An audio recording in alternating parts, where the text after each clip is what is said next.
What's going on, guys? We're back again. Yes, sir. We are back. What's up? I know.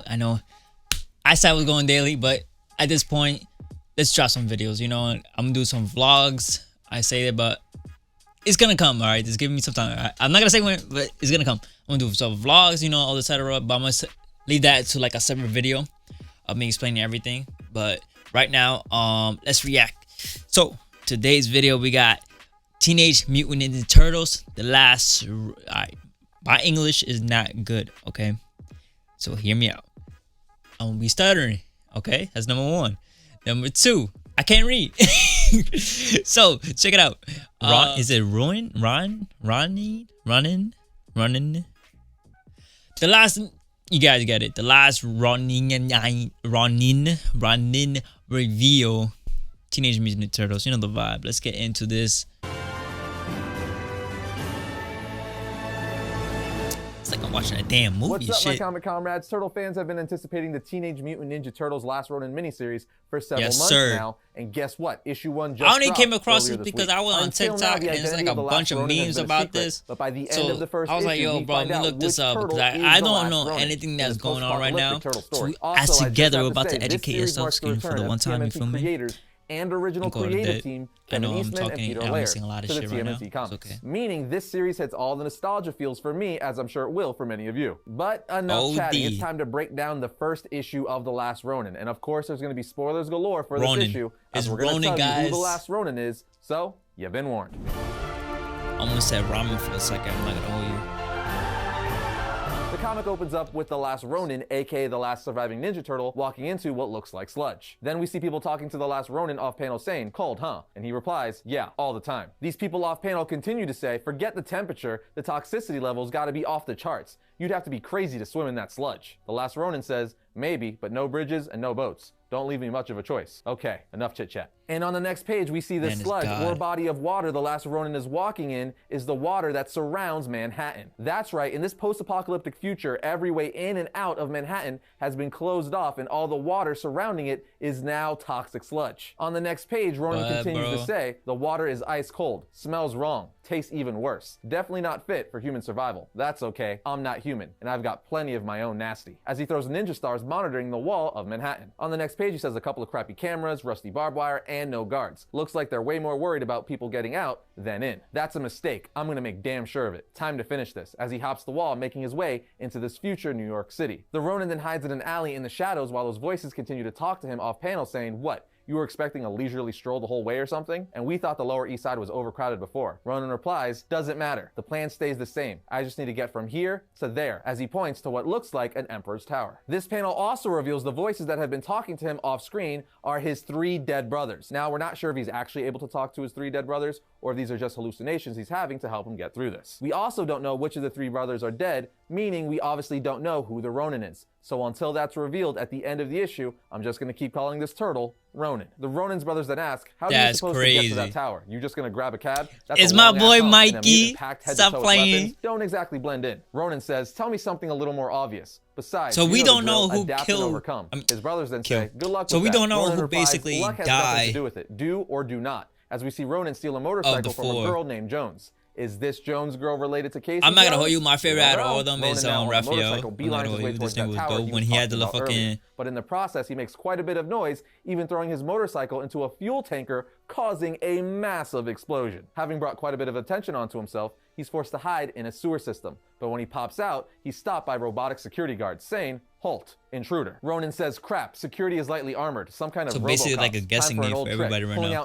Everybody's saying Mikey, time to get it's away. the last survivor, which I can see that shit. Or Robo Ninjas, as he later calls them, are tougher than they look. But he eventually bashes one in the face so hard that the helmet cracks open. And after he does, he says, "What the hell?" And one of his brothers asks, "Is that a human inside that armor? Looks like some kind of cyborg. I think more synthetic than human. A synthetic ninja? A stinking Sinja? What kind of sick freak does that to someone?" And Ronin answers his brother saying, "The reason I'm here. That's who." And I should have said this earlier, but can I just say the last Ronin looks so badass with all of his weapons and gear. This is the coolest looking Ninja Turtle ever. I need an action figure or statue of him ASAP. Anyway, the Ronins then hears one of the cyborgs say, "Unit 109 has been disabled. Scanning for suspect." He then says to himself, "Place is gonna be crawling with those things soon. Need to keep moving. Stay on mission. And remember the first real lesson our father ever taught us. Strike hard, fade away, never lose focus, as he finally arrives at the tower looking up at it. But needless to say, it's still not that easy. Bro, as is more there of the like, cyborg bro, they ninjas should make a start fucking attacking him Ninja for the Turtle next few game. pages, I know there's causing a like pretty Ninja epic Turtle game battle already, but in this they futuristic should make New York. one There's even kind of flying like cars that look straight out of the Fifth Element, and like the Ronin is Batman able to feel hijack of a it and flying police Spider-Man car. type But shit. needless to say, he doesn't Like know they how should to make a fly Ninja the thing, Turtle so he like crashes that. it through a billboard the saying, graphics. "This isn't good," before jumping out, God, and then the I was about police to car design crashes Ninja and Turtles. blows up Stop behind playing him, to which he says,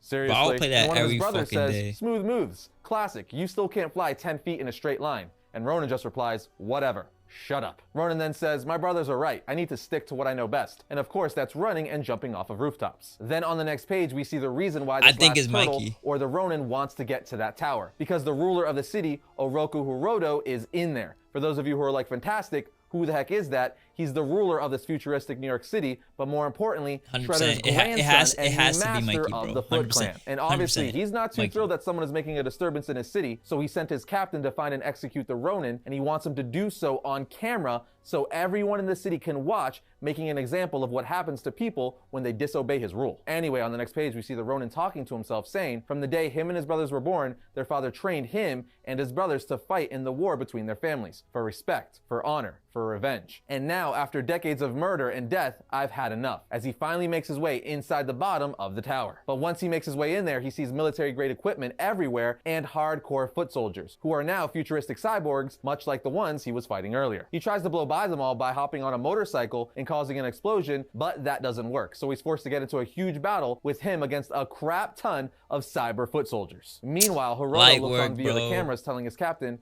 "Why am I looking at the terrorists infiltrate inside the lower levels of my tower?" His captain says, "I understand your concern, but I have activated every resource available to stop him." Hiroto replies, "No, I don't think you understand. Either I have his head on a pike before this day is through, or I will have yours." Meanwhile, the Ronin is able to handle these futuristic foot soldiers, cutting off their limbs and busting their cyber skulls left and right. But just when he makes his way towards the top, futuristic flying mousers with lasers start attacking him. Then a huge mouser starts charging him, to which Ronin stabs him in the chest with the sword. But it's too late, because the mouser tackled him through a window, causing him to free fall to the ground below. On the streets below, we see Ronin bloody and broken, but still alive and pissed that he almost had Hiroto, as he was at the top, but got tackled out a window last minute. But before the foot soldiers can recover the body, that Jones girl from earlier and her friends tells them the dude you're looking for isn't dead. He took off that way. To which the foot soldiers say, "All units, the terrorist is still alive. Redirect pursuit towards Central Park." We then see that the Ronin went down a sewer and the Jones girl followed him. Elsewhere, Hiroto is extremely pissed that the turtle got away and even says, how the hell was he even alive to store that body for later? I wiped those dreadful things from the face of the earth a decade ago. He then looks at his mom in some sort of cryo chamber saying, "No matter, you need not worry. As always, I have it under control. It was his Nothing mom. will ever threaten my ironclad rule over the city. This empire I have forged, and you will always be here to share in my glory, and to witness as I finish all that you could not, dearest mother." So that's pretty crazy. His mother is in some sort of cryo chamber. I'm sure that's going to be super important later on. Anyway, Hiroto's captain then comes in saying the terrorist is still on the loose, which obviously doesn't make him too happy. Meanwhile, beneath the sewer, our last turtle, or Ronin, is saying to himself, could have gone down fighting. Let those things finish me off. But that just be avoiding the inevitable. Knew this was a suicide mission from the start. Need to end this now, on my own terms, as he starts taking off his gear and laying his weapons right in front of him. This turtle continues to say, we were always so different, so much alike. I miss my brother so much, as he opens a bag, laying down all 4 of their colored bandanas. He continues to say, I miss my father more than anything else. I wanted to make him proud. In the end, too little too late. Story of my life. He then takes Leonardo's broken sword and points it towards his chest, saying, I'm sorry, father. I failed. Please forgive me. That they never mention at all on the sideline. It could be that. Kill himself, or it could be like, that's some hardcore stuff basically right there. But before he can put the blade through his chest, he passes out due to losing and all too his much inner blood. thoughts But going just as crazy. he passes out, that Jones girl finds his body, saying, holy crap, no way, you're a mutant turtle. We then see that this turtle is in some sort of turtle heaven, and that he reunited with his brothers in the sewer. But guess what? It's not, because this turtle actually isn't dead. As on the final page of the issue, we see him wake up in a hospital bed with an older mother freaking April O'Neil bringing him soup and tea. To which this turtle says, April, is that really you? She replies, yes, it's me, and I'm so relieved to see you awake. You really had me worried, mister. But who were you just talking to, Michelangelo? And just like that, the comic ends. That's right, friends. April O'Neil is still alive and much older. But not only that, the big reveal of this issue is the last Ronin is none other than Michelangelo. He was actually one of my guesses. I thought it was either going to be him or Raphael. And I gotta say, I like that they went with Michelangelo. Raph would have been the obvious pick as he's the badass of the group, but making Michelangelo the baby and jokester of the group,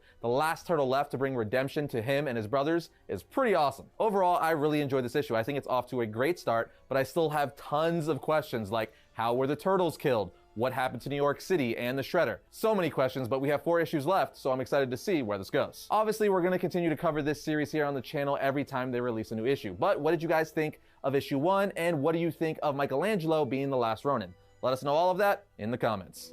And just like that, that brings another episode of Ariana to a close. But if you enjoyed today's TMNT episode... For today's video, hope you guys did enjoy the little reaction. You feel me? My boy Mikey's going crazy. You see me? You see me?